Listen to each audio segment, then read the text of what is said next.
Hola everyone, ¿cómo estamos? Bienvenidos al refugio.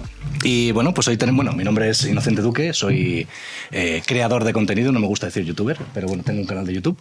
Y quiero presentaros a nuestro invitado de hoy, Daniel Lacalle. Déjame que lo lea esto, a ver si me dejo algo, ¿vale? Si me dejo, me dices. Daniel es doctor en economía, profesor de economía global y finanzas, además de gestor de fondos de inversión. Eso es. ¿Solo eso? Bueno, también tenemos nuestro canal de YouTube, para todo lo que quiera, o sea que un poco de todo, ¿no? Perfecto, perfecto. Pero hay que decir que hoy no vamos a hablar de esto. No. Hoy vamos a hablar de una cosa que, bueno, nos gusta un poquito más, ¿no? Quiero que sepas que, bueno, tenemos aquí una hoja de ruta que de ciertos temas que vamos a tratar, pero no quiero que sea tampoco una entrevista académica al uso, ¿vale? Quiero que sea más una conversación distendida, ¿vale? Una charla, además de música, que nos gusta a los dos. Entonces, ahí está. Yo creo que es más, ¿vale? O sea, siéntete muy, muy a gusto y vamos a darle mucha flexibilidad a esto, ¿vale? Fantástico. Vamos a por ello. Bueno, pues lo primero que tengo por aquí es... a ti te gusta el rock y el metal, ¿no? Sí. Dicen por aquí. Sí, sí. ¿Y cómo es eso? ¿Cómo empezaste a escuchar rock y metal? Bueno, yo empecé... A mí desde muy pequeño siempre me gustó mucho la música. Ajá. Y además siempre me ha gustado comprar discos y... yo empecé con los Beatles, ¿no? Como prácticamente todo el mundo que era joven cuando yo era joven, ¿no? Pero para mí los Beatles fueron una revelación, ¿no? Entonces yo me compré todos los discos de los Beatles cuando era un niño. Era mi cumpleaños, las Navidades pedía cassettes de los Beatles, ¿no? Me acuerdo que además se vendían hasta por separado, o sea que si te comprabas el álbum blanco, que para los que no lo sepáis es doble, sí. Te lo comprabas, te lo podías comprar en 2 veces, cosas de esas que no pasan. Primer disco doble de la historia, además. Entonces lo que yo empecé a escuchar fundamentalmente fueron, ya te digo, los Beatles. Y después de los Beatles a mí me empezó a interesar mucho, pues yo escuchaba la radio y lo que escuchaba fundamentalmente era pues la música del top 40, ¿no? del top 40, etcétera, y empecé a escuchar programas más underground, ¿no? Y entonces empecé a avanzar del pop a todo lo que tenía que ver con el rock progresivo. Es un salto grande. El primer disco de vinilo, porque todos los otros los tenía en cassette, ¿no? El primer disco de vinilo que compré fue un disco de una banda que se llama Yes, ¿no? Y de ahí, pues, pues me interesó la música más complicada, más compleja, más un poco diferente, y yo iba absorbiendo todo. Yo escuchaba programas alternativos en la época en la que salió el punk, ¿no? Y entonces pues me gustaba el punk, me gustaba la new wave que vino después, me gustaba y fue con la llegada de la nueva ola, de lo que se llamaba la nueva ola del British Heavy Metal, del metal británico, en el que empecé a escuchar heavy metal. Hasta entonces el heavy metal pues no me interesaba, y fundamentalmente no es que no me interesase, sino que estaba como denostado, ¿sabes? Era como inferior, ¿no? La gente que le gustaba Frank Zappa y el progresivo y el jazz rock, o ya no te quiero ni contar los modernos, ¿no? El techno de verdad, no el techno que se escucha ahora, etcétera. Pues eso, el heavy metal, no, eso era un estilo como inferior para gente que no sabía de música. Y me di cuenta del gravísimo error y de la cantidad de tiempo pues que había perdido con todo ello. Entonces yo empecé, digamos, hacia atrás. Empecé con los grupos que en aquella época, ahora son todos clásicos, si os digo a vosotros, los nuevos grupos, Iron Maiden, Def Leppard, Motorhead, hasta Judas Priest estaban metidos en aquella época, Saxon, ¿no? Los Whitesnake también, ¿no? Estaban dentro de la New Wave. Sí, pero lo que pasa es que Whitesnake siempre estaban ahí en una zona particular suya, pero muy bien, también todo aquello empezó de repente a hacerse muy popular. De repente el heavy metal, pues con AC/DC y el Back in Black, de repente uno de los discos más vendidos de la época, etcétera, etcétera, empieza a convertirse en un estilo. Y en la época dorada, 1980, 1983, del heavy metal, pues sí, es así, ya la viví.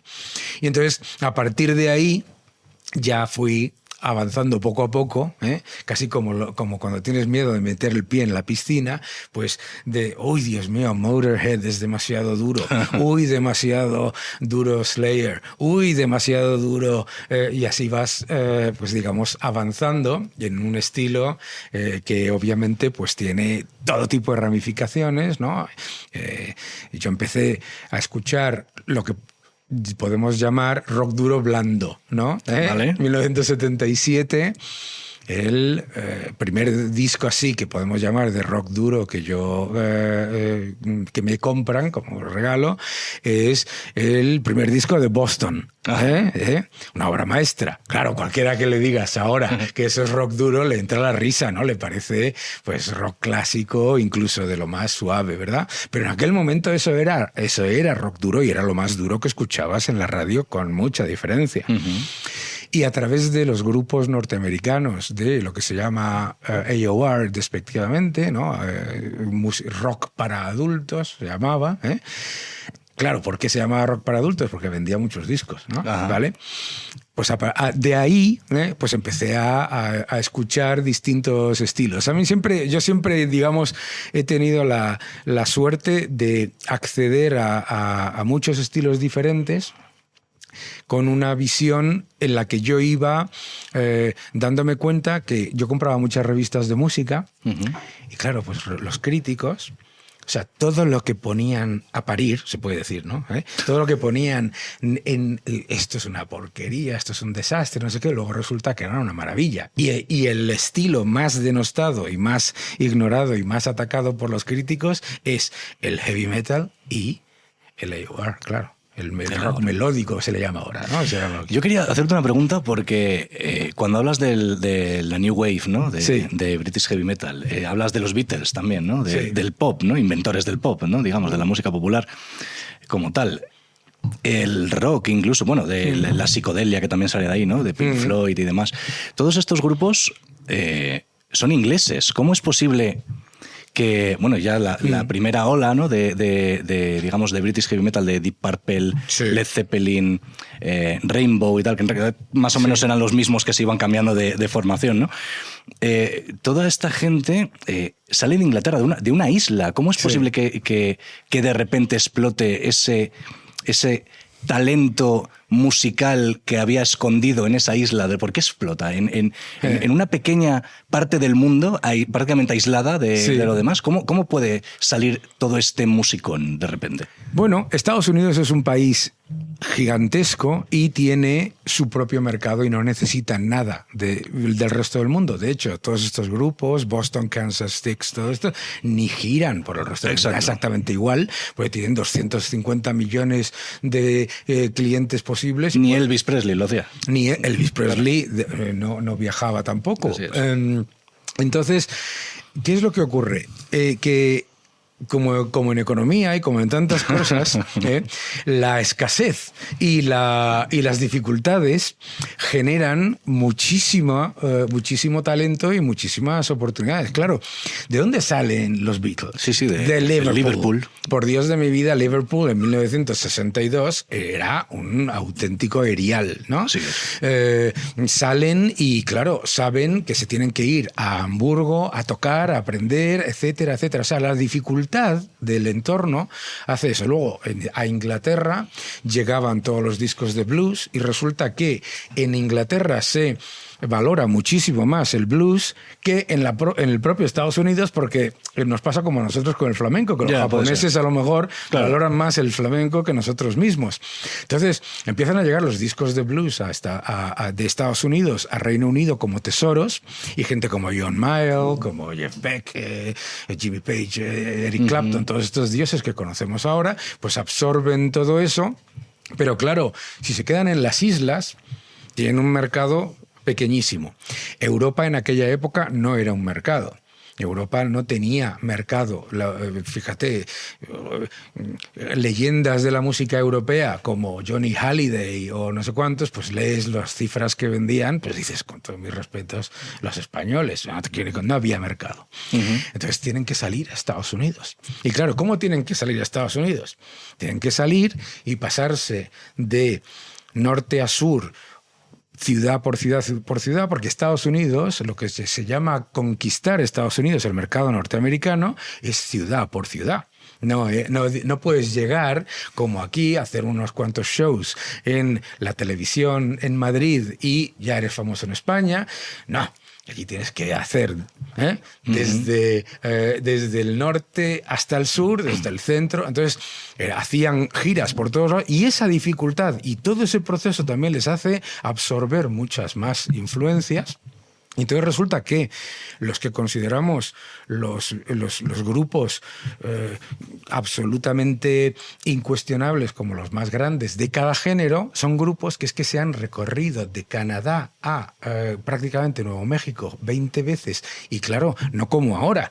En un año se hacían 2 giras por Estados Unidos y una por el Reino Unido y grababan un disco al año. Entonces, claro, pues Pink Floyd, Led Zeppelin, Beatles, los Rolling Stones, por supuesto, The Who, Genesis, Deep Purple, todos estos, Black Sabbath. Claro, Black Sabbath sale de Birmingham y dice, un momento, o sea, ¿qué hacemos aquí? O nos buscamos el mercado en el resto del mundo. Entonces, ¿qué es lo que pasa? Claro, aparece un grupo que viene de Inglaterra, que ha sido número 1 en Inglaterra y ha vendido 20.000 discos de mierda, hablando en plata, y aparece en Estados Unidos y hay una banda que se llama Grand Funk, que nadie sabe quiénes son, que nadie ha visto jamás en Inglaterra, ni en Europa, ni en ningún sitio, ni les importa, y que han llenado el estadio, el Shea Stadium, en 20 minutos, y que, siendo completamente ignorados por la crítica, han vendido 500.000 de discos. Claro, entonces lo que hacen es mirar hacia allá y dicen, no solamente allí están nuestras influencias, sino que es que allí está nuestro mercado. Y Led Zeppelin es claramente... Hay los managers de estos grupos, claro, es Peter Grant, el manager de Led Zeppelin, dice, un momentito, aquí a qué hemos venido, esto es un negocio, aquí hemos venido a hacernos ricos, no a jugar a la petanca, hay que ir allí. Y entonces eso es lo que conforma a esos grupos que tienen todas esas desventajas y las aprovechan para convertirse en leyendas, que es en lo que se convirtieron. Y para los propios norteamericanos, el hecho de que venga un grupo de Reino Unido o los Scorpions desde Alemania, que a veces se olvida uno. Quería hablar ahora de los alemanes. Es que nos olvidamos. ¿Qué hicieron los Scorpions, no? Lo mismo, dijeron, ¿cómo vamos a hacernos nosotros famosos en Estados Unidos? ¿Yendo a hacer una radio en Los Ángeles y otra en Nueva York? No, aquí hay que hacer Detroit, Baltimore, Pensilvania, del otro, tal. Y entonces, eso lo valoran mucho los norteamericanos. Lo valoran durante décadas. Y los grupos norteamericanos nunca han tenido esa necesidad. A lo mejor iban a Japón porque era un mercado muy lucrativo, pero no tenían la necesidad de venir a Estados Unidos, de venir de Estados Unidos a Europa. ¿Qué es eso de girar por Francia? Y ganabas en toda una gira por Europa. Eso lo he leído yo en la biografía de Brian Wilson, de los Beach Boys. En toda una gira por Europa ganabas lo que ganabas en 3 noches en el Madison Square Garden. ¿Para qué? ¿No? Entonces, eso es parte de lo que ha ocurrido, y es verdad que la música, los grupos de rock norteamericanos raramente, son famosos, pero raramente tienen el nivel de popularidad y impacto que han tenido los grupos estos británicos, por eso. O sea, que los británicos, digamos, que aprovecharon también el idioma, es una ventaja muy grande, claro. Hombre, que hablaran el mismo idioma porque de repente encuentran un mercado y gigantesco. No solamente que hablaran el idioma, sino tú escuchas las entrevistas de los miembros de Black Sabbath en 1971 con el acento de Birmingham. Ah. Y escuchas a Ozzy Osbourne cantar y Ozzy Osbourne no canta con acento de Birmingham. Claro. No, solo faltaba, ¿sabes? Claro. Y Ozzy Osbourne, no lo iba a entender nadie, iba a vender cero. Claro, o sea, fueron muy, muy inteligentes a la hora de... no te digo norteamericanizar su sonido, sino de hacerlo global, de ser bandas muy locales, que veían que no había otra opción. Claro. Te escuchas hablar a George Harrison, le escuchas cantar, no, aquí hay una diferencia de acento brutal, ¿no? ¿Sabes? Los Whitesnake también hacían dos versiones, una para el británico y otra para el... con mucho teclado, pues se llevaba mucho el teclado en Estados Unidos. Claro. Hacían las mismas canciones con versiones distintas para más el...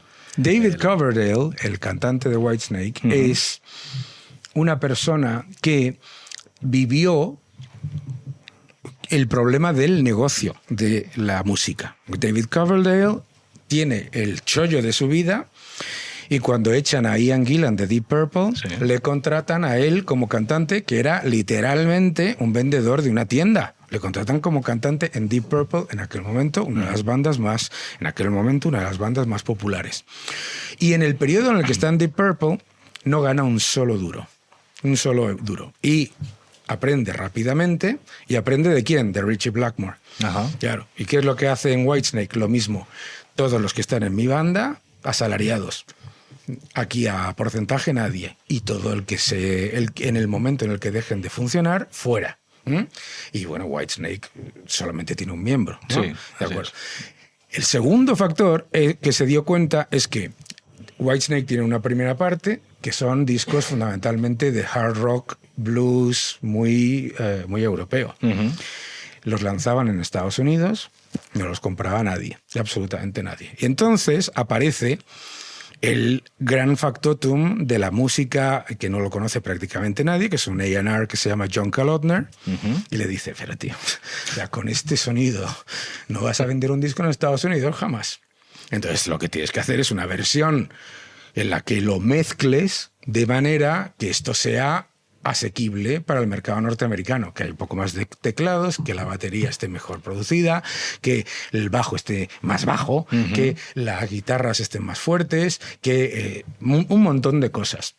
Y pasa de vender 500.000 de discos a disco de platino en Estados Unidos. Y claro, ahí, y vive ahora en Nevada, claro. Ahí David Coverdale dice, se acabó. Y además le enseñó el camino a su maestro, Ritchie Blackmore, que le pasaba exactamente lo mismo. Tenía Rainbow, era un grupo fenomenalmente famoso en Europa, pero con eso no se gana dinero. Claro. Y entonces Ritchie Blackmore despide a toda la banda de nuevo, se trae un cantante norteamericano, Joe Lynn Turner, se trae a unos productores norteamericanos y hace su pensión, fundamentalmente, ¿no? Hay una pregunta que quiero hacer porque hay como una, no sé si decir contradicción o que se dan dos cosas contrarias en el mismo sitio. Porque por un lado es cierto que todos estos grupos de rock y de todavía no hemos llegado al metal, ¿no? Pero estos grupos de rock o de hard rock que evidentemente ven un negocio en todo esto. Sin embargo, parece que el rock está orientado como a un tipo de ideología en contra del sistema, para molestar al poder y demás. ¿Cómo se enfrentan estas dos cosas? No, si el rock está desde el principio, el rock es contra el establishment. Pero el pop y en particular la New Wave, que es el punk hecho para políticamente correcto, es cuando se hace bonito, y entonces los políticos pueden salir bailando y todo eso, pues se convierte en ideológicamente cercano al establishment cuando es de una ideología. ¿De acuerdo? Pero el rock siempre ha sido contra el establishment, de izquierda, de derecha, de centro, para adentro, contra el establishment. Contra el hombre, ¿no? Against the man. Pero, entonces, no hay una contradicción en ir contra el establishment y a la vez, por supuesto, saber que estás en un negocio y que una banda es una empresa. Que una banda es una empresa que tiene unos ejecutivos, que si lo saben ahora, que se pelean por el nombre, etcétera. Que una banda es una empresa y que estás ahí y que si quieres ser y llegar a la gente y mantenerte, etcétera, tiene que ser una empresa rentable.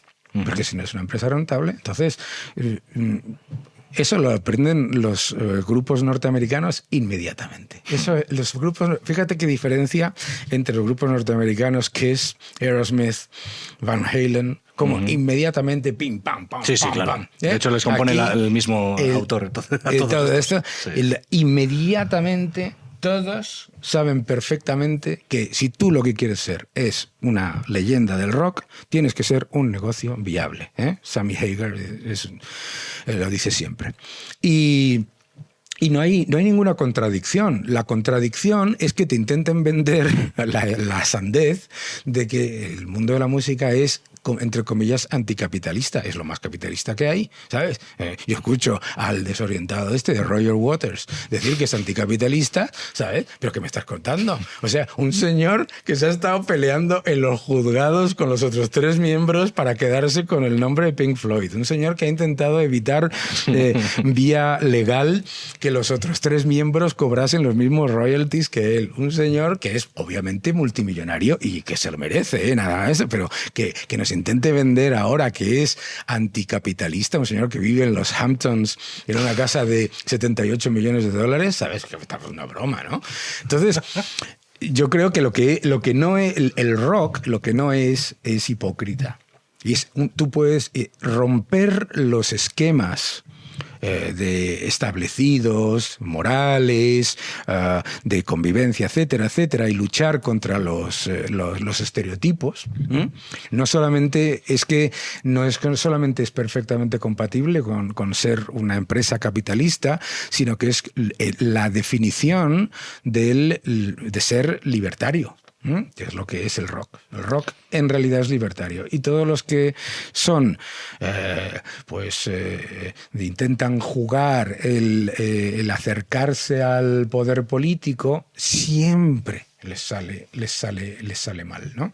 Yo es que a lo mejor no he sido preciso porque, bueno, sí. Porque es cierto lo que dices, pero yo me refería, que no lo he dicho, más en España, por ejemplo. En España sí que existe esa contradicción porque es verdad que el rock en España no va tanto en contra del establishment, sino en contra de las empresas y demás, ¿no? Entonces, ¿por qué hay tanta diferencia bueno, para empezar, ¿qué opinas del rock en España? Bueno, el rock en España es el rock en España, ¿no? François Truffaut, que sí, es que es importante. François Truffaut, que era un gran director de cine francés, decía, el cine es el cine norteamericano y todo lo demás es otra cosa. Y era un magnífico director con obras maestras. El cine y el rock en España nace en la precariedad absoluta, siempre. Y además nunca ha habido, o hasta hace relativamente poco, no hubo una industria. Entonces el rock en España nace primero disfrazado, ¿no? Mike Ríos, ¿no? Miguel Ríos, o los Pequeñiques, o los siempre eran, digamos que versiones edulcoradas de lo que llegaba de fuera, y lo hacían lo mejor que podían con los medios que tenían, etcétera. Cuando llegan los 70, claro, también está el hecho de estar en un mercado inexistente, porque claro, ¿cuándo empieza a haber una industria musical en España? Cuando mira hacia Latinoamérica, igual que pasa con Inglaterra cuando mira hacia Estados Unidos. Sí. Pero en España en aquella época, años 50, 60, 70, no miraba hacia afuera, no había una industria real, ¿no? Hombre, algún artista, pues sí, pero eran artistas de pop melódico o de otros estilos. Entonces el rock en los años 70 nace en España como pues con chapa, discos y con todo esto, no con pocos medios, sino con la inexistencia de medios, ¿no? Son unos discos que, con toda su bondad artística, suenan fatal, ¿sabes? Sonaban fatal en su momento, etcétera. Y sale siempre ese rock, y además se llamaba rock urbano, ¿no? Sí. Y nace como una especie de protesta, pero con rock, ¿de acuerdo? Y esa protesta era obviamente contra una dictadura de derechas. Bien, eso me parece perfecto. ¿Qué es lo que pasa? Que cuando en España llega la democracia, sigue sin haber una industria, y a partir de los 80 empieza a haber algo más que empieza a ser que ocurre el qué, que los ayuntamientos en las fiestas empiezan a contratar grupos de pop y de rock, y ¿y de qué viven de los bolos? Y viven de los bolos que contratan ¿quiénes? Los políticos. Así es. Entonces, el atacar el sistema ya no solamente no es lucrativo, sino que es destructivo para el negocio de la música. Y en los años 80, un gobierno socialista, obviamente, aprovecha el uso de fondos públicos para tejer todo un engranaje intelectual y artístico que, digamos, les apoye, ¿verdad? Sí. Entonces, en España, como en Italia, como en Francia, resulta que pues tienes un mundo de la música que tiene un incentivo importante, político, por un lado, y que cuando tiene otras ideas prefiere callarse o prefiere no entrar porque sí tiene un desincentivo. Y pasa lo mismo con el cine, ¿no? Entonces, pues claro, nadie se puede imaginar en España a un David Lee Roth, a un Gene Simmons, a un Ted Nugent diciendo las cosas que dicen. Nadie se lo puede imaginar, porque tú te imaginas a un Ted Nugent español, o a un Sammy Hagar, o a un, no sé, a tantos otros, ¿no? Que dicen lo que les da la gana cuando les da la gana y como les da la gana. Entonces, el tema es simplemente ese. Yo creo que, pero vamos, que tampoco, o sea, luego en el rock español ha habido cosas fantásticas, y hay cosas fantásticas, maravillosas, ¿no? O sea, yo recuerdo cuando salió Barón Rojo, por Dios, sin idea. Barón Rojo, vamos, bueno, Barón Rojo, entre otras cosas, le abrió los ojos del heavy metal a media España, porque eso sí que no se escuchaba absolutamente nada, o sea, de fuera, ¿no? Los grupos para mí, por ejemplo, los grupos que vinieron del sur, Triana, Medina Zara, Smash, todos aquellos, muy buenos, muy buenos. En Cataluña, Pau Riba, la compañía eléctrica Dharma, esto solo aquí mucha gente joven no sabe ni de lo que estoy hablando, pero debería buscarlo, Diotría de Pau Riba. O sea, hubo discos que hicieron pequeñas revoluciones en un país muy pequeño y con un mercado todavía más pequeño. Te recuerdo que aquí en España te daban un disco de oro por vender 10.000 discos. Sí. Whatever. ¿Sabes? Sí. Thank you. Entonces, yo creo que ha habido lo maravilloso del rock español es esa cualidad de hecho a sí mismo, con poquísimos medios, discos draw ahí en Alonso Cano, metiendo los discos en las carpetas a mano, etcétera. La nueva ola, que lo que se llamó la movida madrileña, que luego aquí se ha inventado un mito con la movida madrileña. La movida madrileña era una anécdota total en cuanto a lo que era, ¿no? Yo me acuerdo que los de Discos Draw sacaban carteles que ponían primera edición completamente vendida. La primera edición a lo mejor eran 300 discos, ¿sabes? Mira, aquí decía que la música solía ser en muchos casos un eje central en ciertos movimientos de crítica, transgresión y protesta. ¿Sigue ocurriendo esto en la música actual? Lo sigue siendo. Lo que pasa es que la música ha dejado en mucho, y esa es una de las razones, el rock en particular, el que ha dejado de tener ese aspecto de lucha contra el establishment, sea cual sea, a ser un espectáculo para ricos. Tú vas hoy a ver a Bruce Springsteen en Estados Unidos, la entrada te sale mínimo $250 para arriba. En las primeras 100 filas solamente hay multimillonarios, solamente hay millonarios. Claro. Y no es una broma, solamente hay millonarios, ¿no? Tienes un meet and greet, te cuesta $10,000, $15,000, ¿no? Entonces, es una pena que el rock, que es verdad, ha perdido mucho de eso de transgresor. Transgresor en el sentido positivo, en el sentido de cuestionar las normas establecidas, ¿no?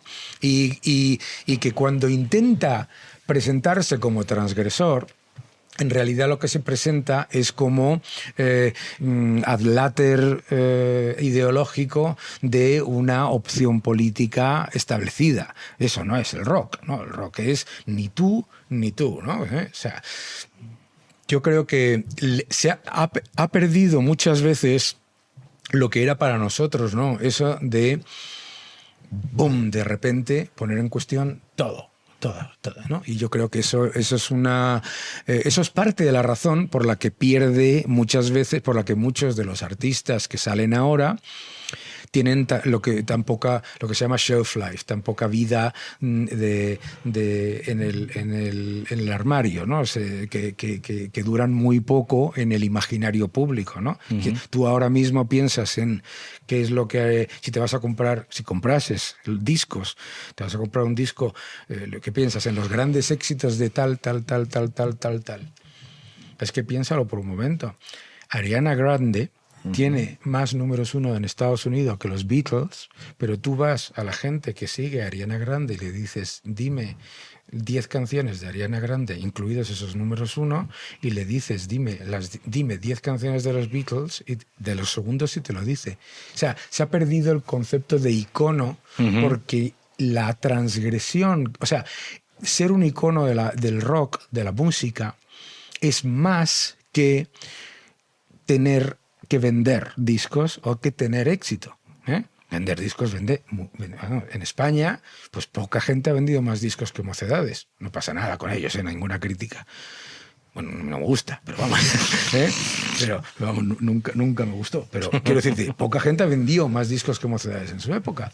Eso no significa, pero no, digamos, tiene un aspecto que es más que la música, es mucho más. O sea, ¿por qué nos quedamos con Pink Floyd, con Led Zeppelin, con Black Sabbath, con esas personas?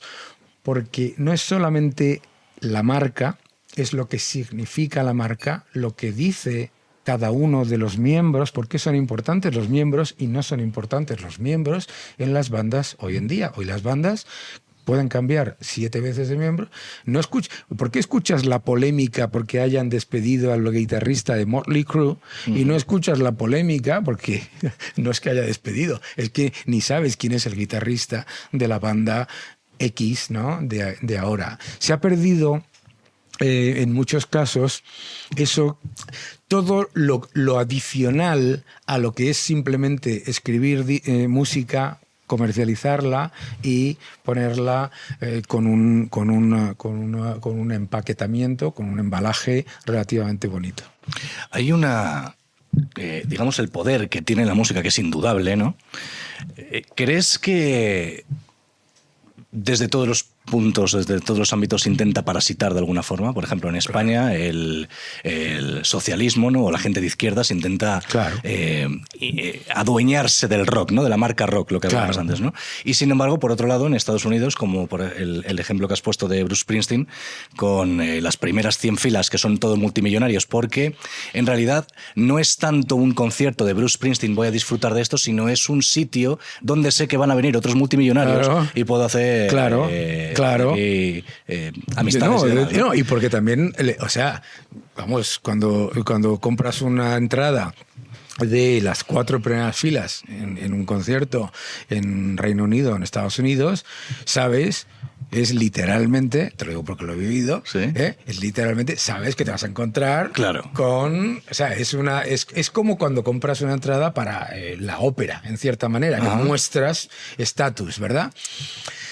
Pero sí, claro, el poder político cuando vio que empieza con Elvis. Bueno, de hecho empieza con Frank Sinatra, pero Frank Sinatra no es un cantante de rock. Pero con Elvis, el poder político inmediatamente se da cuenta de que aquí hay un mercado increíble que sigue a esta persona y al que yo no llego con mis mensajes. Entonces, el poder político intenta acercarse al artista y a veces con éxito y otras sin ello. E intenta utilizar para atraer votantes, claramente, siempre lo hace. Pero también es cierto que hay un incentivo perverso por parte de algunos artistas de acercarse al poder político para, digamos, evitar controversia. Y claro, el rock evitando controversia, con todos mis respetos, yo entiendo que dices, hombre, si yo me acerco al político que le cae bien a los medios de comunicación, al político que le cae bien a los que hacen más ruido en los medios y los que hacen más ruido en las redes sociales, a lo mejor, efectivamente, esa gente pues no te va a atacar, pero es que ese no es el objetivo. Claro, es que yo muchas veces pienso y digo, esta gente debería escuchar un poco más a lo que hace Paul Stanley o Gene Simmons que lo que hace, pues no sé, el último cantante que apareció en el meeting de no sé qué partido, que luego encima, piénsalo desde el otro punto de vista, qué mala decisión empresarial, económica y artística es ponerte en contra inmediatamente antes de que nadie vea tu producto al 50-55% de tu audiencia. Es una idiotez de tal calibre, ¿no? Que yo escuchaba a un humorista, se llama David Spade, que le decían, ¿tú por qué no te metes en política? Y decía, yo, porque no tengo suficiente dinero para ignorar al 60% de mi audiencia, sea cual sea. No sé si es el 60 o el 50, me da igual, qué tontería, de mi audiencia potencial. Entonces, el acercamiento, siempre es malo el acercamiento del arte a la política. Y siempre sale negativo para el arte. Otra cosa es que digas, oye, pues es que este político ha utilizado la canción A de una persona y sin su permiso. Bueno, eso ya no, eso es otra cosa y no tiene nada que ver. Pero la política, ya te digo, lo que está matando al rock y a la música no es ni la digitalización ni nada. Es cuando se diluye en lo políticamente correcto. Lo que mató a Elvis no fueron los sándwiches de pollo, bacon y 5 huevos. Lo que mató a Elvis fue intentar adaptarse constantemente en su última época, intentar ser más Dean Martin o Frank Sinatra que Elvis. Sí, así es. Así es. Mira, voy a cambiar un poco de... Bueno, no voy a cambiar el tema, pero bueno, voy a preguntarte otra cosa distinta. El rock y el metal, ¿vale? ¿Qué diferencia hay entre el rock y el metal? Mucha, claro, hombre. Primero, lo más fácil de... la prueba del algodón. En el metal no hay baladas. ¿Qué es eso de las baladas? ¿Sabes? Tal que no tengo nada contra las baladas, como te digo, a ti me gusta mucho el rock, digamos, AOR ¿no? El rock melódico. Baladas. El metal es un estilo que viene del blues y que está centrado en, primero, los mensajes son fundamentalmente de frustración, agresión y épicos, fundamentalmente. O de sexo. AC/DC es sexo y beber. Y puedes tener una canción lenta, que no es lo mismo que una balada.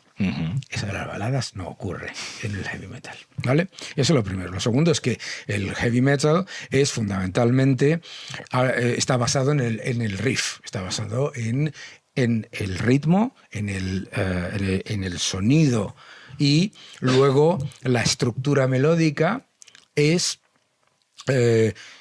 secundaria al ritmo y a la estructura. Por eso normalmente los líderes de las bandas de heavy son los guitarristas, claro, y no los vocalistas. Claro, lo que fuera. Claro. Claro, entonces es un estilo basado en las guitarras, es un estilo basado en el ritmo y en la utilización del ritmo para expresar un sentimiento de deseo, frustración, agresión o llamada a la diversión, como lo quieras llamar.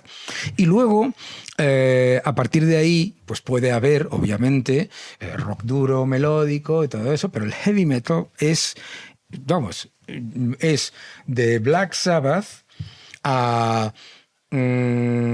Corrosion of Conformity o alguno de estos, ¿no? O alguna de estas salvajadas, o de black metal o lo que tú quieras. Pero eso va para allá. Y es siempre antisistema. En el momento en el que un grupo de heavy metal se empieza a tontear con el espectro político A o con el espectro político B, deja de ser un grupo de heavy metal para ser otra cosa. Y es un género muy específico y con sus y que tiene una enorme paleta de diferentes subgéneros, pero que no es lo mismo que el rock duro. El rock duro es fundamentalmente melódico. El rock duro bebe de muchas influencias, blues, rhythm and blues, soul, que el heavy metal no bebe prácticamente nada.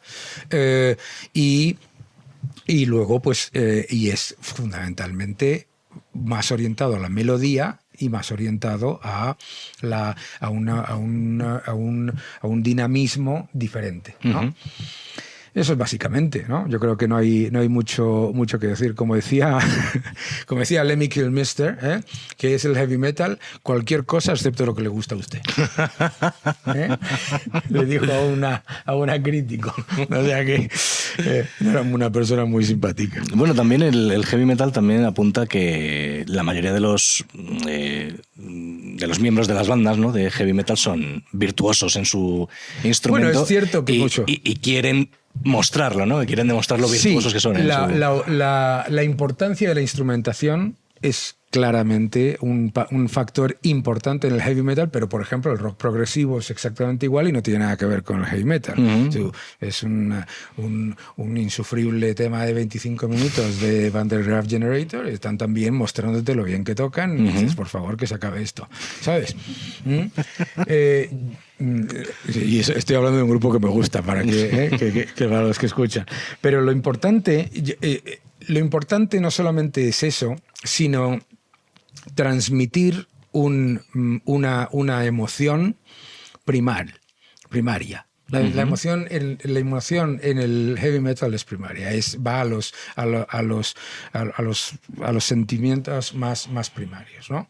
Y es verdad que además, claro, ahí hay una cosa que mucha gente dice, bueno, me acuerdo no me acuerdo qué año fue, 81, 82, un amigo mío me puso, en aquella época había Walkmans, ¿no? Me puso los cascos y me puso un disco de un grupo que se llama Venom, que se llama Black Metal.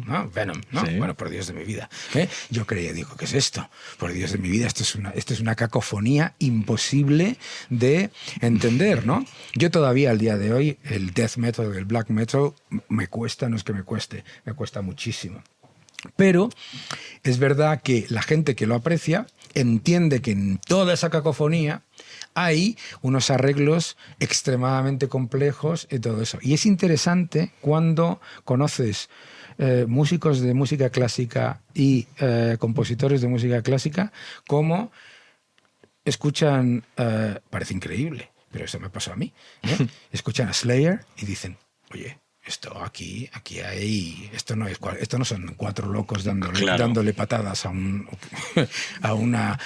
bombo, Claro. ¿no? O sea que hay mucho de técnica. Hay musicazos. No, en esas bandas. Vamos. Sí, Los sí. guitarristas, yo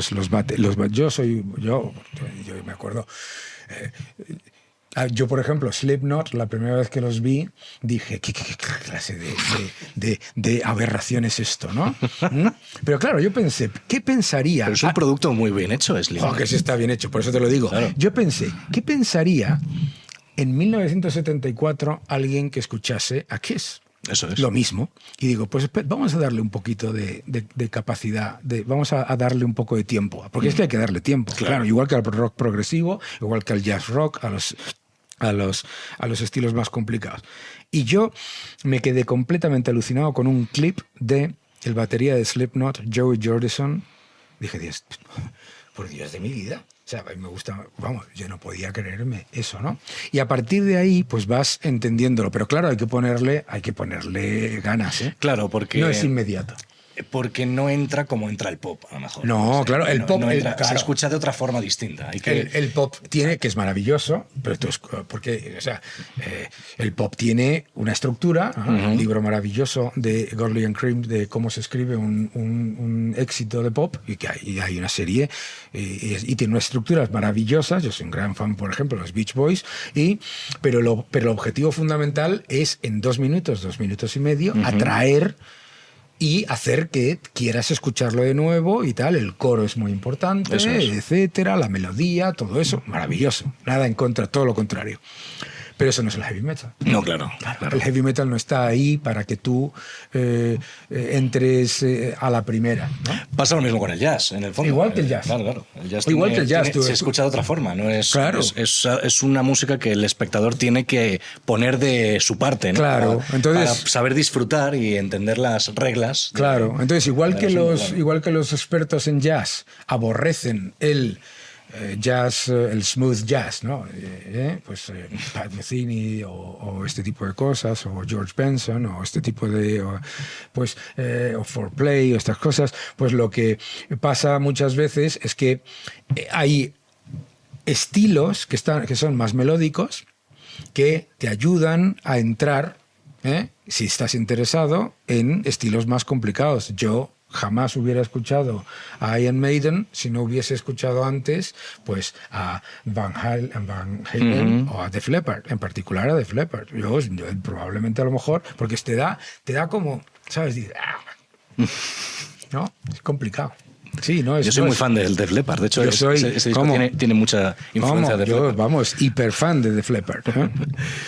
A ver, mira, esta pregunta es interesante. Además la voy a leer tal cual porque me parece muy interesante. Y creo que ya has hablado un poco de ella, pero vamos a profundizar más. Dice, ¿el rock y el metal están muriendo? ¿Volverán? ¿Queda algo? Dice, Ernesto Castro creo que es un youtuber y tal, o un filósofo, no sé. Ernesto Castro dice que escribió un libro sobre el trap y la filosofía millennial. Sí. Dice que hay trasfondo en el trap, el reggaetón y en la música actual. Pues no. Con todo mi cariño. Y te voy a decir por qué. Mira, volvemos al que es olvidar que el rock y el heavy metal es más que el ritmo, la canción, el sonido, el momento, ¿no?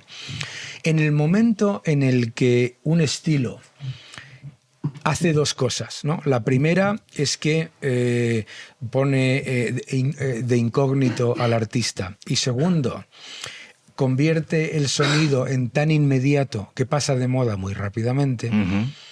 No tiene capacidad de existir. ¿Por qué? Hablaba antes de techno, ¿no? ¿Por qué 40 años después seguimos escuchando a Kraftwerk y nadie se acuerda de Snap? Normal, porque has eliminado todo lo que hace que tú... O sea, tú decías antes que no hay nada como la música, ¿es verdad? ¿Qué es lo que hace que tú recuerdes los artistas? Es un evocador de... Claro, es de tu época, de tal... Entonces, y por eso el rock y el heavy metal no morirán. Lo que no van a hacer, Desde luego. O sea, hablábamos de Def Leppard. El que piense que va a vender 20 millones de discos como hicieron ellos con Hysteria, lo lleva claro. Eso no va a ocurrir, ¿sabes? Vamos, tampoco ellos, ¿no? Claro. ¿Sabes? Claro. Pero... pero lo que tiene el rock y el heavy metal es que genera comunidades. Y yo, por ejemplo, no tengo ni idea de black metal, pero resulta que pongo en YouTube y resulta que la gente que sigue el black metal se conoce todo el mundo, tal cual, bla, bla, bla, genera una comunidad. Y sobre todo una comunidad que sigue a los artistas durante muchos álbumes, incluido los que son malos, etc. Lo importante muchas veces en la longevidad de un artista es cuando tú generas una impresión en una generación que hace que esa generación no solamente escuche tus obras maestras, sino los coñazos tremendos que publicaste. Mira lo de Queen, o sea, por Dios de mi vida. Queen tiene algunos de los peores discos de la historia. Yo también lo creo. Sí. Yo también lo creo. Claro. Es muy impopular esto, pero, sí, pero yo también lo creo. No, sí. pero vamos, yo le digo, sí, a todo el que me dice que eso es mentira, le pongo una tarde escuchando Hot Space de entrada al final, toda la tarde a ver si sobrevive. No me fastidies. O sea, quiero decirte, pero fíjate, ¿qué es lo que hace que una banda tan legendaria y tan maravillosa como Queen tenga que los fans y la gente que les sigue no solamente dice Queen 1, Queen 2, Sheer Heart Attack, and I at the Opera de The Races, sino que dice, bueno, también me trago el rollazo de jazz, el otro, el no sé qué, el Hot Space y el flash ese de las narices, que es lo peor que soy, pues claro. O sea, y eso, y no pasa nada. Y entonces resulta que hay gente que con el tiempo resulta que y lo ves ahí en YouTube, tú que además eres un experto en redes sociales, ves en YouTube como de repente te sale una discusión sobre por qué Flash de Queen no es tan malo como usted creía. Bueno, pero eso no lo ves con el artista de reggaetón o de trap o lo que sea, que es una pena. Fíjate cómo los grandes artistas del rap se dieron cuenta inmediatamente. O sea, Jay-Z, Puff Daddy, todos estos, inmediatamente se dieron cuenta. Como nosotros nos mantengamos en el incógnito y en lo inmediato, desaparecemos. ¿Y cómo consigues una carrera de 20, 25 años, Nas o cualquiera de estos, ¿no? Pues teniendo todo el espectro, y eso no está ocurriendo. Algún artista habrá en reggaetón que lo haga. A mí no me gusta el reggaetón, tampoco no me gustaba el reggae, me gusta el reggaetón, ¿sabes? Pero eso no significa que Peter Tosh y Bob Marley no fueran fantásticos. Antes yo creo que es que las canciones se hacían para que perduraran en la historia, ¿no? O sea, no solamente como producto capitalista o de negocio, sino que además digamos que lo que estabas fabricando querías que tuviera un pozo, ¿no? Y que marcara una época y que dentro de 100 años se pudiera escuchar y que lo pudieran admirar y demás.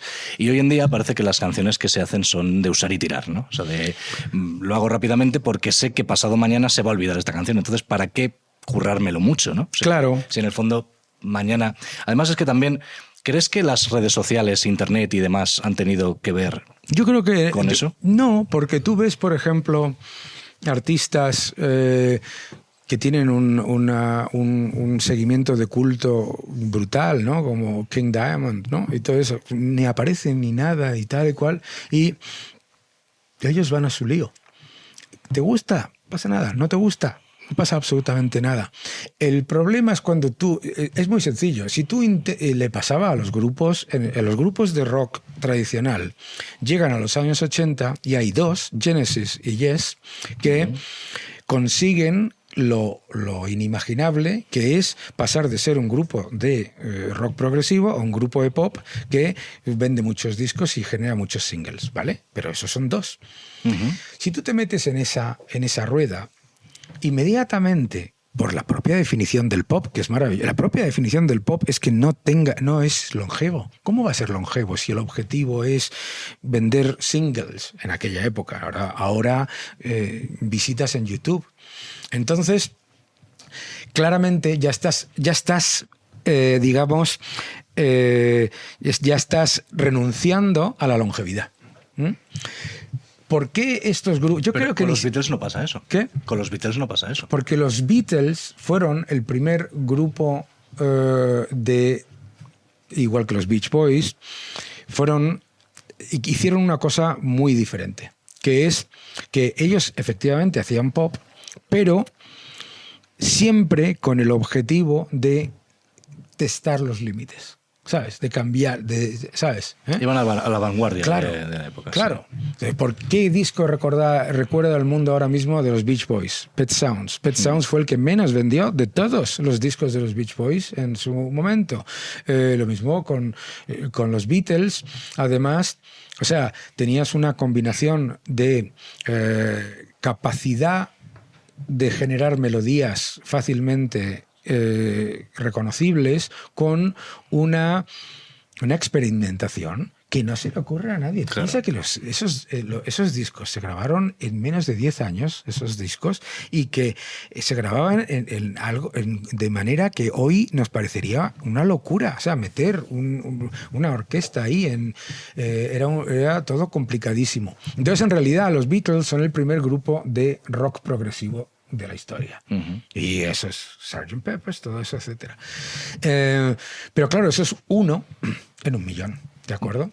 Sí. Luego puedes tener grupos de pop espectaculares que lo que hacen es que van identificando, son grandes compositores de canciones que identifican tendencias, los Bee Gees.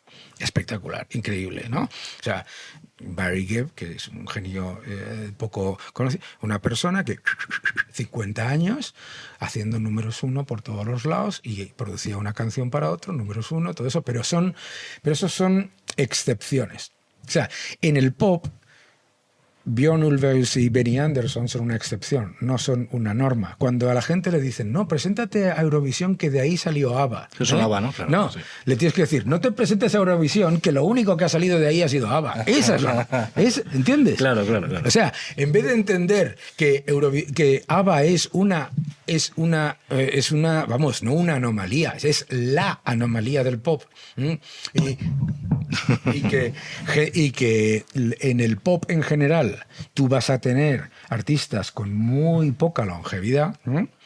Fíjate, pues los que es que artistas de pop que con auténtica longevidad, a menos que sean intérpretes, hay muy pocos. Hay muy pocos. Los hay en el soul, los hay en pero no en el. Entonces, estos estilos son todavía peores. ¿Por qué? Por la misma razón que la música disco. ¿Quién se acuerda ahora de MFSB o de The Tramps? Nadie. ¿Quién se va a acordar, no? Pero, ¿y por qué? Porque en el ADN de la música de baile está la desaparición de la longevidad, la no existencia de la longevidad. O sea, los disc jockeys, de hecho, rechazan la longevidad, ¿no? Nile Rodgers de Chic y Bernie Edwards, en el momento en el que empezaron a ver que se les rechazaba porque ya habían tenido 2 éxitos, dijeron, no, hay que ir al rock.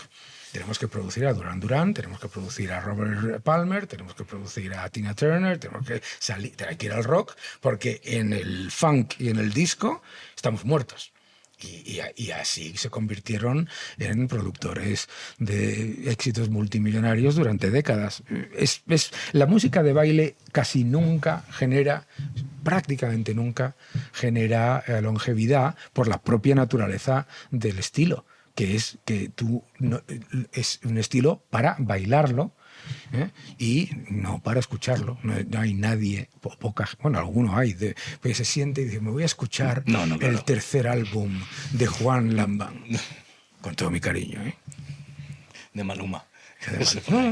Voy a escuchar la evolución del tercero al cuarto, cuando cambió el tatatún por tatatún tatatún. Oye, puede pensar lo mismo del heavy metal, pero ¿sabes lo que es la diferencia? La diferencia es que no crea comunidades. Eso es. Mira, hablando de eso, de las comunidades, es la última pregunta que te quiero hacer. ¿A qué opinas sobre el tema de Alberto Rionda? Que bueno, que eso, además yo estoy metido en ese fregado, porque es una canción que sacamos Los Meconios que para quien no lo sepa son unos youtubers que hacen canciones satíricas, ¿no? Utilizan canciones ya conocidas, le cambian la letra y la hacen paródicas y hablando un poco de la actualidad y de política y demás, ¿no? Siempre muy en contra de lo políticamente correcto. Y Alberto Rionda, que es el guitarrista y líder de una banda de heavy metal de Asturias, que se llama Avalanche. Y resulta que, bueno, Alberto hizo el solo de guitarra en nuestra canción. O sea, es una canción que hicimos los Meconios y yo, original, que la escribimos nosotros, y le dijimos a Alberto si quería hacerse el solo en la guitarra. Es una canción pop, sin más. O sea, una canción de pop muy, muy alegre, ¿no? Muy divertida. Habla del 8M, una crítica al 8M y demás. Y debido a eso, mira, hablábamos del rock antes. Esto sí que es un ejemplo de rock en España, que como ir en contra del establishment de verdad, ¿no?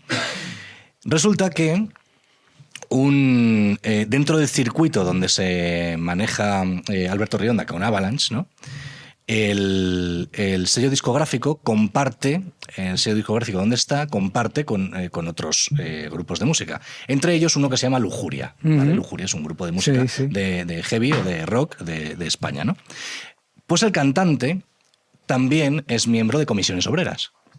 Ya tenemos un problema. Ya tenemos un problema muy gordo, claro. ¿Qué hace un cantante de heavy metal en Comisiones Obreras? O en Vox, me da igual. Todos los cantantes de heavy son de Comisiones Obreras, o de Podemos, la inmensa mayoría. En España, en será. España, claro, en España te hablo. Pero hasta Entonces tal no son punto, cantantes de heavy metal. Hasta tal punto que, claro, Alberto iba a sacar la semana siguiente o al 2 días después, muy poquito tiempo después de sacar nosotros el vídeo, la canción, iba a sacar su siguiente disco de su banda.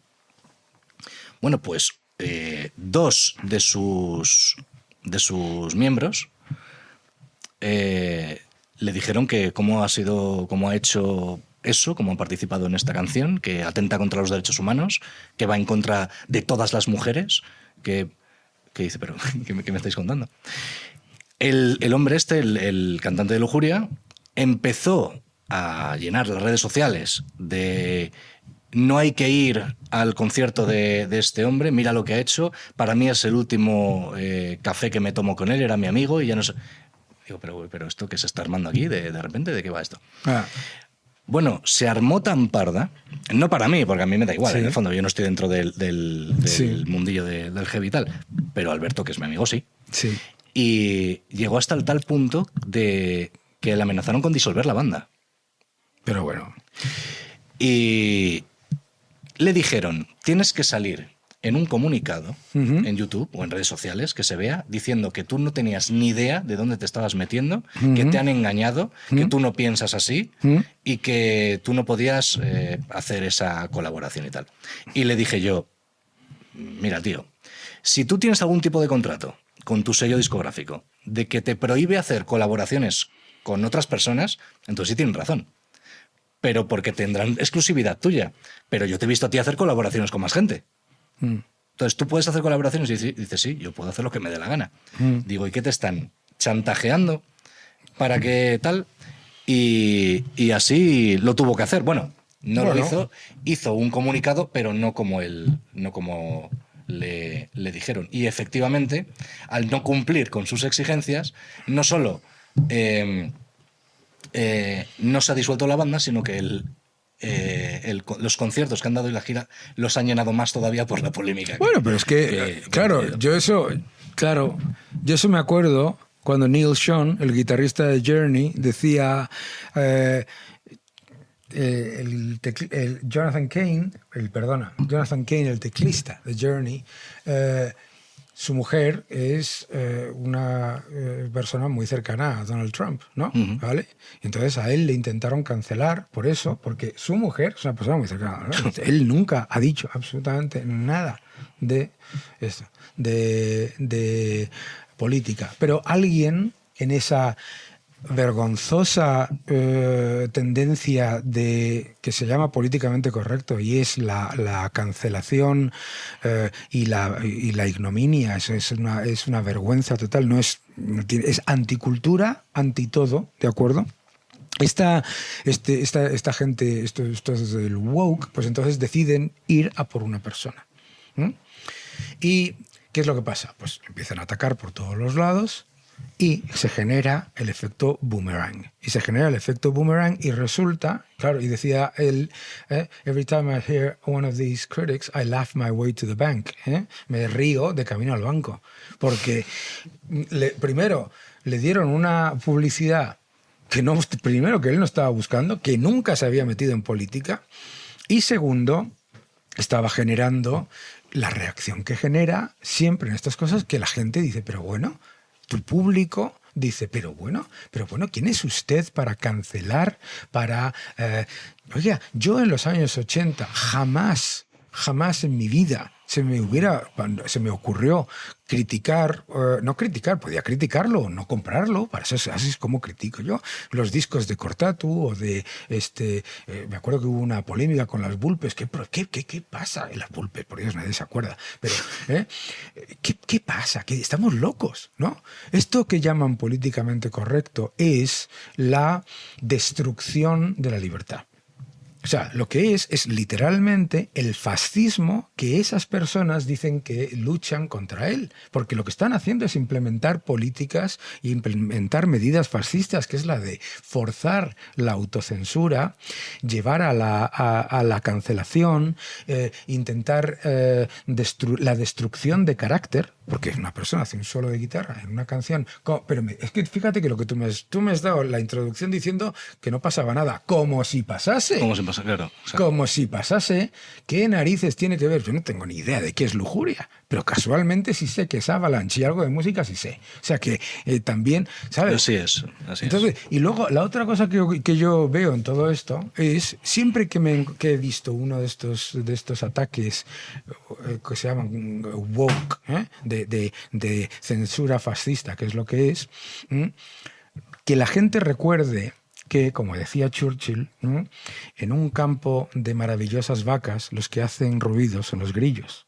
Que los grillos no importan, que tienes que preocuparte de las vacas, ¿no? Las maravillosas vacas que están pariendo, ¿no? Que son las que dan leche, carne y es maravilloso. Y lo importante aquí es que hay que defender la libertad. Y yo defiendo la libertad de que se corra el riesgo de ofenderme. Y efectivamente, a mí me puede... Yo ahí alguna vez me he encontrado discos que yo me he comprado que tienen alguna letra que a mí me ofende. Pero ¿quién soy yo para decirle a esa persona que no exprese libremente lo que le dé la santa gana? Obviamente, yo soy católico, me ponen un disco sobre Satán, ¿entiendes? Digo, menudo gilipollas, primero, ¿no? Pero lo que no hago es intentar censurarlo, ¿no? Así es. Yo me acuerdo que yo viví una época horrorosa, que fue cuando en el mundo de la música, y eso fue la mujer de Al Gore, Tipper Gore, y un grupo empezaron a poner estos adhesivos en los discos de contenido... sí, ¿cómo es eso? Explicit lyrics. Parental warning, explicit lyrics, ¿vale? Y yo me acuerdo por la polémica con el disco de NWA, Straight Outta Compton, ¿vale? De rap, ¿vale? Y yo en cuanto vi el adhesivo, digo, yo me tengo que comprar esto. Claro. Si están diciendo una panda de viejos petardos que esto no lo debo escuchar, para mí, claro. ¿sabes?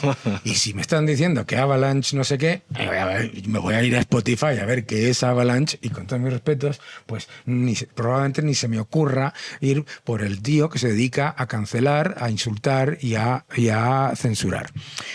Nosotros, los que hemos vivido la censura... Y los que hemos vivido cuando en España pues te llegaba,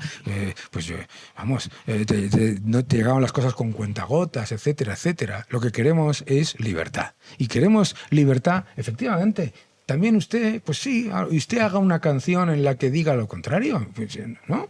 Si usted quiere hacer una canción, haga una canción, viva Irene Montero, viva Irene, pues adelante, venga, a ver quién la compra, no lo sé, me da igual. A mí es que todo esto, además, me acuerdo de en aquella época de la censura, del intento de censura en Estados Unidos, que le hicieron un juicio a Judas Priest porque un chaval se había suicidado y los padres le echaron la culpa a que escuchaba a Judas Priest. Y en aquella época dijeron que es que si escuchabas el disco al revés, sí, que había mensajes que te incitaban a los jóvenes al suicidio, ¿vale? En el juicio le preguntaron a Rob Halford sobre los mensajes subliminales que si ponías el disco al revés, y dijo, hombre, si yo pusiese un mensaje subliminal en mis discos sería compra más discos de Judas Priest.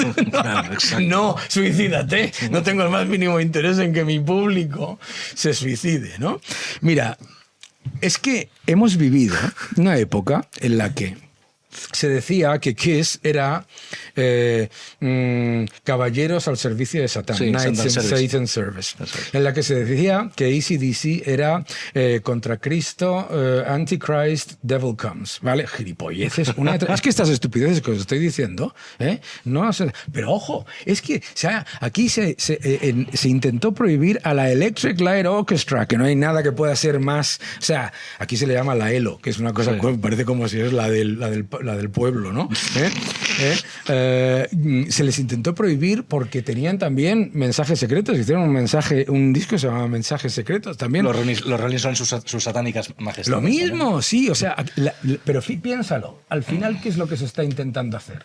No es la censura, es la autocensura. O sea, lo que busca es que esa persona que ha hecho un solo en una canción divertida o no divertida, me da igual, como si es una canción insultando a todo el mundo, me importa un carajo, que los demás digan, uy. O sea, y lo peor que hay es eso. Y además, ¿por qué? Porque es aleatoria. Porque ni siquiera es... Si hay algo bueno de la censura... esto lo decía Luis García Berlanga, es que tú sabes exactamente lo que está prohibido y entonces te buscas maneras de... cuando esto es censura aleatoria en la que a uno le destrozan el carácter y a otro no, a uno le hacen la campaña y a otro no, por una cosa que es completamente inocua te montan lo que tú me acabas de decir, a otro, sin embargo, que dice, vente para acá, mi amor, que te voy a poner mirando al norte, a eso no se le dice nada, ¿sabes? Eso no es nada antifeminista. Yo venía ahora en el taxi escuchando reggaetón de que ponía el señor, oye, pues mira, no tengo nada en contra de ello, pero vamos, no veo a los indignados diciendo nada con esas letras. Tampoco espero que lo haya.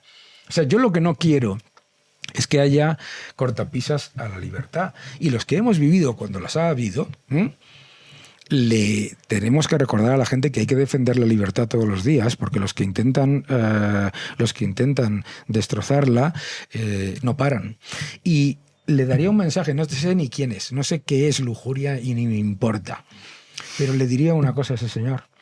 Él sabe que ahora él está en los que censuran, pero que en muy poco tiempo, como le ha pasado a tantos periodistas y le ha pasado a tantas otras personas, van a por él. Porque siempre van, como le pasó a los que eran más cercanos a la izquierda y políticos en el punk, etcétera, siempre van a por los tuyos. Porque el totalitarismo siempre es introducir la duda de a quién le van a montar el escándalo. Se llama lujuria. Pues ya ves, no te quieren contar la que le van a montar en algún momento. O sea, ¿y qué es lo bueno de defender la libertad? Que a mí me sale Cortato diciendo estupideces de que hay que matar a no sé quién y que tal igual, o no me acuerdo de lo que decía, me da exactamente igual que lo digan. Yo tengo el poder total, que es ni lo escucho ni lo compro. Claro. Y ya está. Y si a usted no le gusta el heavy metal, ni lo escuche ni lo compre. Y si a usted le gusta otra cosa, lo escucha y lo compra. Pero vamos, hemos llegado hasta a la aberración en la que han intentado cancelar la escena de la vida de Brian en la que Loretta, uno de ellos dice que a partir de ahora se tiene que llamar Loretta y que quiere tener un niño. Bueno, pues claro. Pero fíjate qué curioso. Yo viví cuando se estrenó La vida de Brian. Yo viví cuando se estrenó La vida de Brian y fui a verla con mis padres. Y piensas, hemos luchado para que se pueda estrenar La vida de Brian, para que esa película sea un éxito y para que se diga lo que te dé la gana y para que te rías de lo que te dé la gana de todo. Y van a venir ahora estos a ser todavía peores que la censura religiosa. Es una broma esto. Porque es la peor religión, claro, es la peor religión, porque la censura religiosa tiene una cosa, si la quieres en positivo, que es que tú no perteneces a esa religión, tú mismo, ¿sabes? No, es que los mormones no escuchamos a los Eagles, pues tú mismo, te jodes, ¿sabes? Y esto no es una broma, Exacto.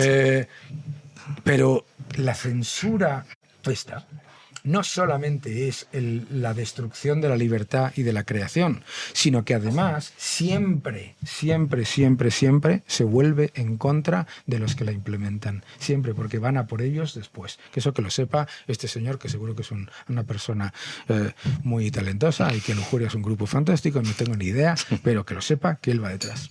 Sí, señora. Muy bien, Dani. Pues yo creo que ya vamos con el turno de preguntas. No sé qué hora es porque se me ha pasado. Sí, yo también. Esto, entonces yo creo que... hemos pasado? Yo me pongo... Sí, vamos muy bien. Vamos bien, ¿no? Sí. Pues yo creo que hemos llegado ya al turno de preguntas. Si hay alguien que quiere hacerle alguna pregunta a Daniel o a mí, yo estoy encantado. Muy bien. Venga, voy a hacer yo. Venga ahí. Vale. Me parece curioso porque antes era muy fácil transgredir porque había una censura clara y unos valores claros contra los que había que haber. Pero de alguna forma es como que el sistema ha atrapado al antisistema y lo ha convertido en parte del sistema. Claro. Entonces, transgredir ahora mismo es muy difícil porque dices, vale, entonces, ¿qué hago? Me vuelvo de derechas porque el sistema es más de izquierdas, pero dices, pero es que eso es volver para atrás. Entonces, hay que ser más original para aprender a transgredir de nuevo. Y eso, uniéndolo a la música, también da la sensación de que ahora mismo la música, como decíamos con el trap, es como si se hubiese deprimido, porque también ha entrado dentro del sistema y entonces es todo reggaetón, trap, gente en el parking fumando, bailando, moviendo el culo, hasta el punto de ahora la música, reggaetón y las letras más machistas que se han visto nunca son feministas, Sí. porque el sistema lo ha atrapado también. Entonces, mi pregunta sería, ¿vosotros creéis que hay alguna forma o hay alguna idea de cómo podría un artista transgredir en esta época? Tiene que ser valiente, porque tiene que ser capaz de estar contra todo. Y además tiene que ser original. ¿Y con qué clase de música? Porque ¿creéis que se puede volver a revitalizar el rock o el metal? Se puede revitalizar todo, pero lo peor es, o sea, ninguno de estos artistas transgresores que hemos comentado nosotros eran conscientes de que eran transgresores, ni probablemente, vamos, estoy convencido, ¿eh? Yo te garantizo que Tony Iommi y Ozzy Osbourne no pensaban en transgredir nada, sino en a ver si ganaban un poco de dinero, tenían todas las chicas que pudieran, que tampoco muchas, pero tenían toda la audiencia masculina. Pero lo importante es, o sea, ¿cuál es el problema? Lo que hace todo esto que tú estás contando es precisamente intentar... No hay nada que sea más falso que lo que es evidentemente falso, ¿no? Yo voy a intentar, voy a ser el más transgresor. Si vas a ser el más transgresor, no eres el más transgresor, eres el menos transgresor, ¿no? Pero esto de lo que tú estás hablando ha ocurrido siempre, toda la vida, ¿no? Yo no solamente te garantizo, sino que el objetivo de Elvis nunca fue transgredir, sino lo contrario. Siempre quiso ser quería ser el artista que le gustase a su madre y a su abuela, ¿no? Eso es cierto. Lo que hace que seas transgresor es que seas auténtico. Y que seas auténtico de verdad. Que lo que digas, lo que hagas, de verdad te lo creas y que lo que escribas y lo que expreses le llegue a la gente. Y así es como le llega a la gente y se mantiene cuando es auténtico. Cuando esos propios artistas dejan de ser auténticos e intentan parecerse a lo que no son, pierden su audiencia también. Entonces, No sé qué estilo va a ser, ni qué no estilo va a ser. Es verdad que es imposible, prácticamente imposible, que cualquier estilo que sea una música de baile tenga una transgresión más allá de la sexual, pero no podemos olvidar tampoco que gracias a lo que ha sido la música disco para la comunidad gay, para la normalización de las relaciones sexuales no dentro de una pareja ordinaria. O sea, que vemos muchas veces, lo vemos a toro pasado, ¿de acuerdo? Pero yo creo que el sistema ahora mismo claramente lo que ha abrazado con total éxito es el hecho de que introducir la autocensura tiene mucho éxito. Pues no te autocensures, ¿no? No te autocensures, ¿sabes?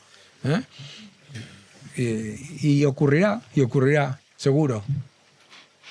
Yo creo que antes había, como decía él, antes los grupos de música, bueno, los grupos de música no, las personas buscaban en la música una manera de vivir. O sea, querían una profesión. Y una profesión además que te permitiera viajar, que te permitiera estar con tías, que te permitiera ganar muchísimo dinero, o sea, además divertirte con amigos, o sea, algo... Porque eran gente que no tenían dinero, entonces, bueno, tenían dinero, pero de clases bajas, ¿no? Sin embargo, ahora es cierto que yo soy muy crítico con las redes sociales por eso. Yo creo que hay un punto de frivolidad que antes no lo había. Ahora, digamos que todo eso que se encontraban antes los grupos de música era un poco sin querer. Claro. No sabían qué iba a ocurrir. O sea, los Beatles no sabían que iban a tener lo que tuvieron. Imposible, ¿no? Pero la gente de hoy en día sí sabe todo el recorrido, desde que empiezo hasta todo el éxito que puedo llegar a tener, ¿sabes? No hay más éxito que ese. O sea, ya me sé el rollo entero. Me meto en YouTube, hablo un poco de ello y simplemente con hablar de ello y que la gente entienda que sé por dónde voy, ya me creo que lo he vivido. No has vivido nada, ¿sabes? Entonces, yo creo que es cierto en que hay que ser auténtico, creo que hay que quitarse de frivolidades cuando intentas hacer música, intentas transgredir, porque en realidad no es que transgredas tú, es que tú haces una música que empieza a gustar a la gente y de alguna forma los que tienen el poder ven en ti un vehículo para poder expandir su negocio, sus ideas o lo que sea, ¿no? Mira, por ejemplo, hay una anécdota súper guay que es del padre de John Lennon. El padre de John Lennon le abandonó a John Lennon cuando era pequeño. Se crió sin padre. Y luego se hizo John Lennon, luego se hizo los Beatles, claro. Y cuando se hizo los Beatles, vino el padre de John Lennon. Y le dijo, hola, soy tu padre. Dijo, anda, ahora vienes, ¿no? ¿Y sabes lo que hizo John Lennon? Le grabó un disco. Le grabó un disco a su padre. Y el disco del padre, quién sabe de quién es él. Y además él lo utilizó para, pues eso, para como se apellida Lennon, yo no sé ni el nombre del padre de John Lennon. Y como se apellida Lennon, dice, bueno, como soy su padre, pues voy a tener éxito, voy a no sé qué. Y nadie no se comió nada. Sin embargo, una de las canciones recuerda al Imagine escuchas unas canciones y recuerda al Imagine de John Lennon, que cogió John Lennon la canción de su padre e hizo Imagine. Imagine, sí que o sea, él es el auténtico que hizo de esa canción la canción que conocemos todos, ¿no? Y sin embargo, no es Imagine la del padre, pero si la escuchas, dices, ahí va. Se intuye Imagine por aquí. La hizo antes que yo. Hay una gran diferencia entre tener ideas y expresar ideas políticas y ser paternalista y puro propagandista, ¿no? Y John Lennon, por ejemplo, es un ejemplo de tener sus propias ideas, sus contradicciones, sus opiniones. Y nadie en el mundo ignora el hecho de que en el instante en el que se puso a hacer propaganda política, Sometime in New York City es el peor disco de John Lennon, después de los 2 horrores que hizo de ruido con la mujer. Y eso lo sabe todo el mundo. Entonces, también te tienes que dar cuenta de que cuando eres falso, se nota. Y vamos, que sí cambió, ¿eh? Al año siguiente estaba haciendo de nuevo pues baladas y lo que tal, y perfecto. Pero yo creo que lo que hay que hacer mira, en esta vida, si quieres transgredir, no puedes buscar ser famoso, ¿ok? O sea, el gran problema aquí, lo has comentado tú ahora, ninguno de estos grupos que nosotros estábamos hablando, digamos, contaban con ser famosos inmediatamente, ¿eh? Ahora la gente quiere ser famosa inmediatamente, ¿no? Y Bruce Dickinson, el cantante de Iron Maiden, dice, no es lo mismo ser popular que ser famoso. Tú puedes ser famoso, mañana sales en un programa de reality, te bajas los pantalones y te petas las redes sociales. Al día siguiente nadie se acuerda de ti. Y lo que está pasando es que muchos de esos artistas confunden ser famoso con ser importante. Ellos son famosos un día, dicen una cosa, dan una entrevista en un periódico, dicen lo que quiere que diga el periódico, sale en muchos sitios, indigna a cierta gente y desaparece, pero desaparece en nada, ¿entiendes? Entonces, lo que queda es lo que realmente importa. Y los que quieran transgredir, obviamente, tendrán que olvidarse de ser ese concepto que se llama políticamente correcto, que en realidad es ser moralmente falso. Bruce Dickinson, que es Lord, y tiene el título de Lord. Y luego aquí vienen los heavies de aquí diciendo que muy... Esto que dices, tal o cual. Vamos, es que es piloto, tendrían que tirar todos sus discos. O sea, si les molesta la ideología de centro de derecha en el heavy, o sea, ¿qué vas a hacer? Creo que estás loco, ¿sabes? O sea, adiós Van Halen, adiós Kiss, adiós... O sea, quiero decirte que primero, y lo más importante, que tampoco se dedican a dar mítines. O sea, que se dedican a hablar, a hacer su música, pero vamos, que entres aquí a hacer mesianismo político denota una falta una falta de conocimiento, porque vamos, no sé, empezar aquí a hablar de gente por sus ideas políticas en España y luego pues tienes a todo un elenco de artistas que, bueno, pues nada, no tiene ningún sentido. No hay que ser ni una cosa. Si quieres transgredir, no tienes que ser ni una cosa ni la otra. No tienes que ser tú mismo, ¿no? Piensa en los Sex Pistols, ¿no? Uh-huh. Ya, hablando de eso. Hablamos mogollón de los Sex Pistols. Tienes 3 conservadores de 4. Sí, eran pijos todos.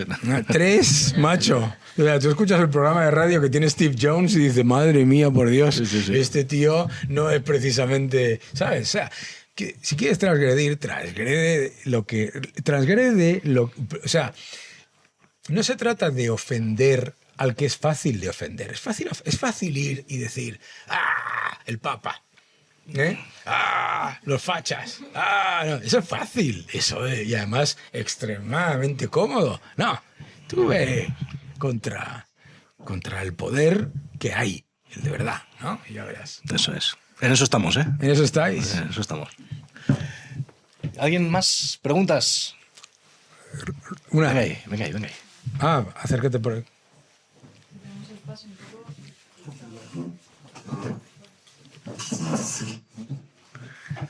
Ya, que hemos puesto el micrófono. Hola, ¿qué tal? Hola. Me gustaría hacerte una pregunta precisamente a ti, Daniel, ya que has dicho que te gustaban los Beatles. A mí también me gustan mucho y quería preguntarte si te gusta más la canción de Don't Let Me Down, que no soy muy bueno hablando inglés, o, sin embargo, la de Blackbird, porque para mí me parecen 2 canciones que, siendo del mismo grupo, pues expresan cosas muy diferentes. Bueno, Blackbird y Don't Let Me Down son de un disco, el White Album, del disco blanco, que es un disco claramente en el que que no es un disco de un grupo cohesionado, es un disco en el que claramente las canciones de Paul McCartney son canciones de Paul McCartney, incluso en muchas de ellas no toca, ¿no? Le preguntaron, de hecho, le dieron un premio al mejor batería del mundo, a Ringo Starr, y le preguntaron a John Lennon que qué le parecía, y decía, no solamente no es el mejor batería del mundo, ni siquiera es el mejor batería de los Beatles, porque la mitad de la batería del álbum blanco la toca Paul McCartney.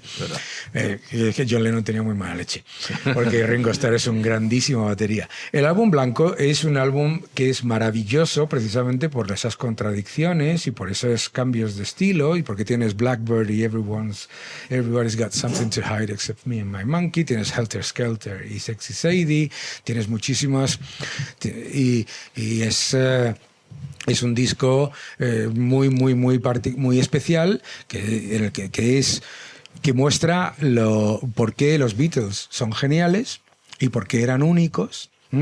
Y por qué Yoko Ono es un horror, porque en Revolution 9, o sea, yo que como me lo compré en cassette, ¿vale?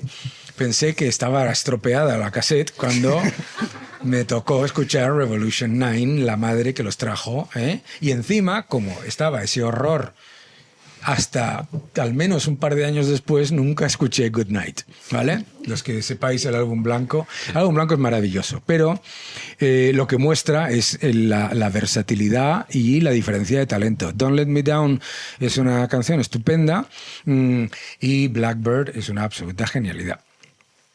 Entonces te gusta más Blackbird, ¿no? A mí, en el álbum blanco, a mí particularmente, me gustan mucho más las canciones de Paul McCartney que las de John Lennon, pero mi gusto en ese álbum, y además creo que estaba mucho más inspirado, porque Paul McCartney en el álbum blanco tiene desde Obladi Oblada hasta Helter Skelter, desde Blackbird hasta I Will, y además de que son menos las canciones de John Lennon, pues en ese particular, otros no. Era una pregunta que me sentía la curiosidad, porque después de haberte ido a hablar, decía, ¿cuál le gustará más? Sí. Y pensaba que iba a ser esta. Yo, no, pero fíjate que pero si tú a mí me dices, convierte el álbum blanco en 5 canciones, pues no hubiera escogido ninguna de las dos. Hay otras. Obviamente. Yo son las ocurrencias de muy bien. No, hombre, está muy bien. Está muy bien. Lo que demuestra es que somos un poco geeks. Estamos aquí hablando del álbum blanco pero para mí, la verdad, el álbum blanco te demuestra por qué los Beatles eran un grupo tan diferente. No hay ninguna. Fleetwood Mac intentó hacer algo parecido al álbum blanco con Tusk y fracasó. Es prácticamente imposible hacer un disco en el que haya tantísima variedad de estilos, en el que los miembros estén tan separados y a la vez tan unidos, y en el que haya tanta animadversión y a la vez tanto amor entre ellos. Es muy, muy particular, muy especial. Perfecto, gracias, Daniel. Abrazos por ti.